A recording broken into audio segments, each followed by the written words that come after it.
Hello students, कैसे हो आप लोग। So today we are going to learn new chapter that is ninth chapter of your social science text book and name of the chapter is natural resources water.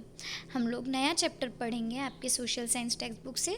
Ninth chapter है और chapter का नाम क्या है, natural resources water. अब natural resources क्या है बच्चों, वो हम लोगों ने ऑलरेडी पढ़ा। यानी हमें प्रकृति से मिलने वाला चीज़, जो भी चीज़ें प्रकृति से मिल रही हैं वो, जिसमें से हमें सॉइल के बारे में हमने पढ़ा। आज हम पढ़ेंगे वाटर यानी पानी के बारे में।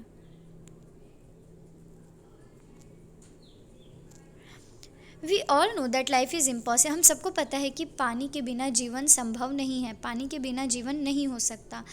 हम इंसान, जानवर, पक्षियों के अलावा जो जंगल और खेती और छोटे बड़े प्लांट होते हैं वो भी पानी के बिना नहीं बढ़ सकते हैं। हमें पानी पीने के लिए किस लिए यूज़ होता है, तो पीने के लिए, वॉशिंग यानी कपड़े धोना, बर्तन धोना, घर धोना, इसके अलावा इरिगेटिंग फील्ड्स यानी खेतों में पानी पहुंचाने के लिए, और बिजली बनाने के लिए, इन सारी चीज़ों के लिए हम पानी यूज़ करते हैं, हमें पानी की ज़रूरत है। धरती का कम से कम 3/4 हिस्सा जो है वो पानी से ढका है। मीन्स आधे से ज़्यादा हिस्सा जो धरती का है वो पानी से ढका है। अब इसके बाद देखते हैं पहला क्या है, सोर्स ऑफ वाटर, यानी पानी के सोर्स क्या है, वो किस तरह से आते हैं, उनका स्रोत क्या है। तो पहला है नेचुरल रिसोर्सेज, दूसरा है आर्टिफिशियल सप्लाईज। पहले तो नेचुरल रिसोर्सेज है जिसमें प्रकृति हमें किस तरह से पानी देती है, दूसरा आर्टिफिशियल सप्लाईज है जिसमें हमें आर्टिफिशियल यानी मैन मेड किस तरीके से पानी मिल रहा है। ठीक है, तो पहले नेचुरल रिसोर्सेज में पढ़ लेते हैं। नेचुरल रिसोर्सेज में आ जाते हैं rain, rivers, ponds and lakes, जिसमें पहले रेन के बारे में पढ़ते हैं। The main source of water is rain. It rains heavily in the hilly areas. Rain water fills rivers, ponds and lakes. Some of the rain water evaporates and some of it sinks into the ground. यानी पानी का जो सबसे main source है वो क्या है, वो बारिश है, और वो सबसे ज़्यादा कहाँ होता है, पहाड़ी इलाके में होता है। जो रेन वाटर होता है वही नदी, नाले, खाड़ी इन सबको भरता है, रिवर, पॉन्ड्स, लेक सबको भरता है। और जो कुछ रेन वाटर होता है वो इवापोरेट हो जाता है, यानी वापस से भाप बन के चला जाता है। और जो कुछ रेन वाटर होता है वो क्या होता है, ज़मीन के अंदर ही चला जाता है। ठीक है, ज़मीन उसे सोख लेता है। नेक्स्ट है river. We have many rivers in our country. हमारे देश में हमें बहुत सारी नदियाँ मिल जाएंगी। Most of them originate from the Himalayas which get heavy rainfall. जिसमें से ज़्यादातर जो रिवर्स होते हैं वो हिमालय से मिलते हैं, हिमालय से बनते हैं, आते हैं, और जिसमें बहुत ज़्यादा बारिश होती है। और बारिश के टाइम पे वो भरता ही है क्योंकि बारिश का पानी उसमें भरता है। इसके अलावा जब गर्मी का मौसम रहता है तब भी वो पानी का मात्रा जो होता है वो बढ़ता है। क्यों? क्योंकि हिमालय बर्फीला पहाड़ है, तो बर्फीला पहाड़ जब धूप लगता है तो पिघलता है, तो जब वो पिघलता है तो वो नदियों का पानी बढ़ा देता है। नेक्स्ट है पॉन्ड्स एंड लेक्स। उसके बाद आते हैं पॉन्ड्स और लेक्स पे। Rain water also collects in ponds and lakes. Ponds and lakes are main source of water for village people.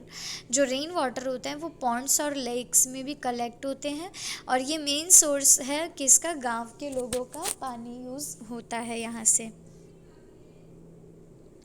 इसके बाद है आर्टिफिशियल सप्लाईज।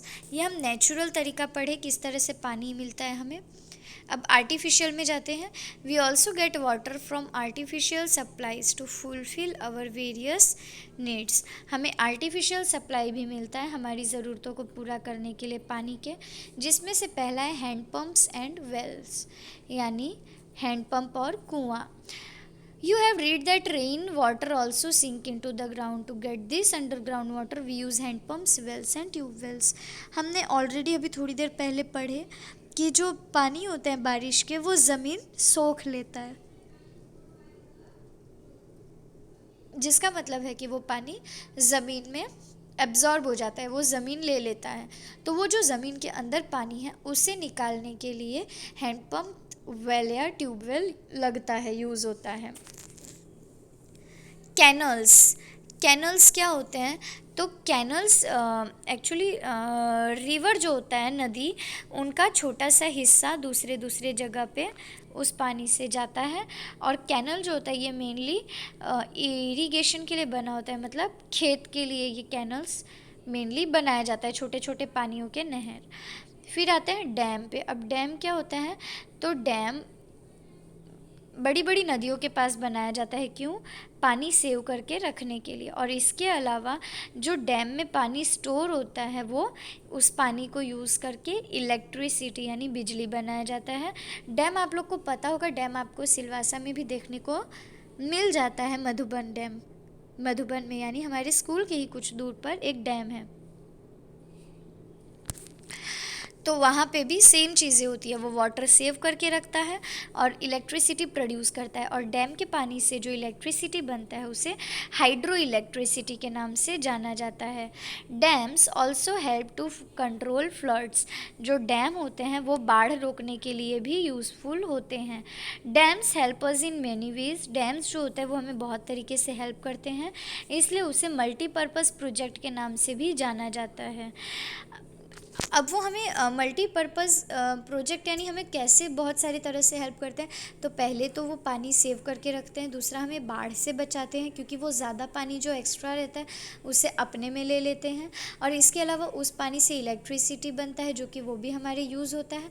इसके अलावा क्या फ़ायदा है, अगर पानी की कमी होती है तो डैम का ज़रा सा पानी खोल दिया जाता है और इस तरह से वो पानी सब लोगों में अवेलेबल हो जाता है, यानी ज़रूरत के समय हम वो पानी यूज़ कर सकते हैं। तो इस तरह से डैम हमारे लिए बहुत इम्पॉर्टेंट चीज़ हो जाता है।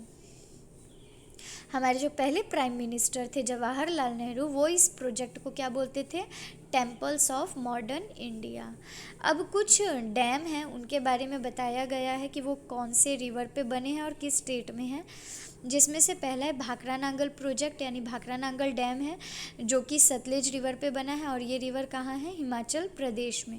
इस तरह से बाकी डैम के बारे में भी आपके बुक में डिटेल्स में बताया गया है, जिसे आप देख सकते हैं और लर्न कर लेना।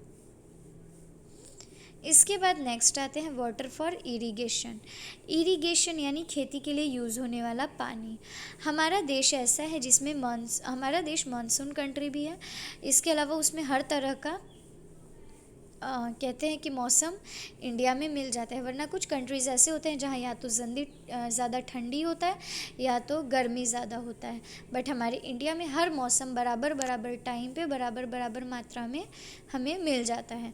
इसलिए हमारे जो फार्मर्स यानी हमारे देश के जो किसान होते हैं वो बारिश के पानी पे डिपेंड रहते हैं, लेकिन बारिश भी कभी रेगुलर नहीं होता है, कभी लेट आता है तो कभी जल्दी आता है। तो इन दैट केस जब वो लेट आता है तो इरिगेशन यानी खेतों में पानी डालने के लिए वो कुआं, ट्यूबवेल या कैनल का सहारा लेते हैं, उनको यूज़ करते हैं।